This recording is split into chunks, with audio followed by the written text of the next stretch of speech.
Tom Schweitzer founded A Place to Be in Loudoun County, Virginia, to heal hearts and minds through the restorative power of music therapy.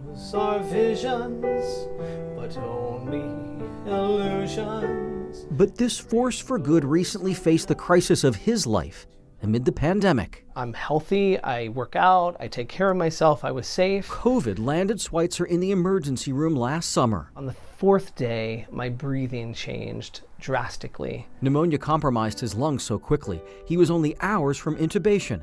That's when he made a bedside promise. If God could just get him through the night. I had a great talk with God last night. We have this thing figured out.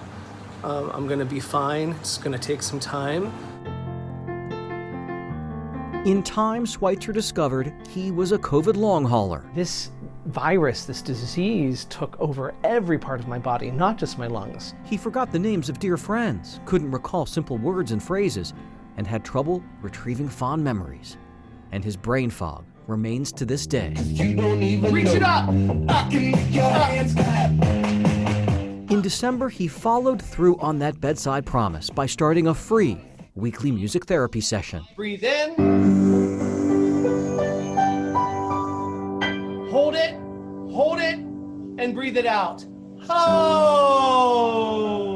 For fellow long haulers. It's so weird. Like one day I can feel okay and the next day I'm like dragging and can barely get anything done. Sessions include moving, singing, and talking through dark moments of continued struggle. 2020 was like the hardest year of my entire life, hands down. I feel like I almost died.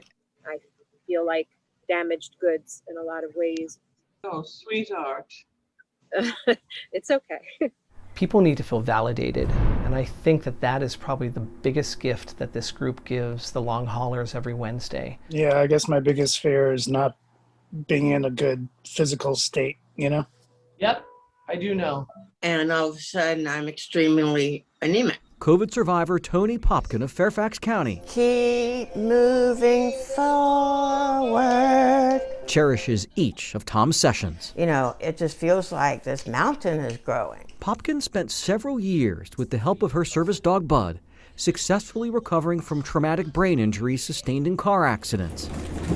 Just prior to COVID, she was an award-winning volunteer, sat on high-profile service committees, and created art. It's been incredibly hard because it has turned my life upside down. After COVID, old issues like high blood pressure and asthma roared back. She's been hospitalized multiple times for pneumonia, and her brain fog is so bad she can't do math, multitask, or read for any length of time. And then there's some people who say, just get over it already, you know? And I'm like, I wish I could. Now cross your arms. Right now. This 1-hour session, her refuge. No matter how I'm feeling, you know, how tired or how down or how whatever is going on, it's always uplifting. This next thing we're going to try is going to be working on your visual endurance. I'm looking for bells. And Popkin is also improving. I don't know, it just seems like more and more are popping up. I promise I'm not doing that to you. Thanks to the Post-COVID Recovery and Rehabilitation Center at Inova Loudoun. I can't do two things at one time. Which one was the last one I just did? Here, occupational therapists like Laura Serene So that E is your focus. I want you to tell me when that E starts to look like it's two E's. work diligently with patients like Tony to get them back to the life they once knew. It's a roller coaster. I mean, that's how I describe it.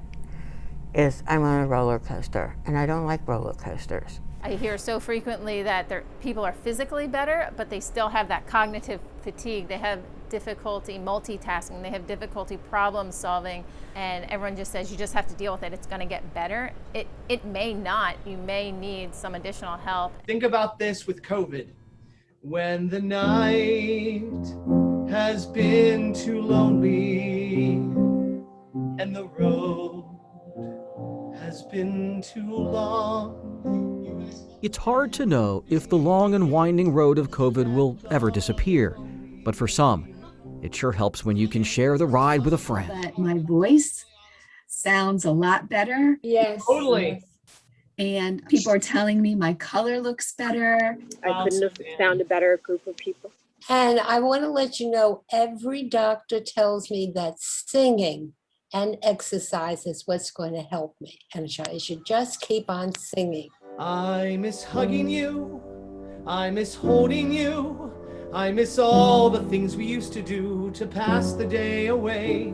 We're taking the broken part of ourselves, which COVID has broken inside of us, and we're trying to put the pieces back together again. And I think doing that as a group is so much more profound and effective. And thanks to that bedside promise, a weekly session Tom Schweitzer plans on continuing as he and the nation heal. I love you all, and I will be here next Wednesday night. Thank you all, and go listen to some music tonight. Yeah. Thank you. Thank you, everyone. Somebody thought of that, and someone believed it. I'm Jay Korf for 7 News.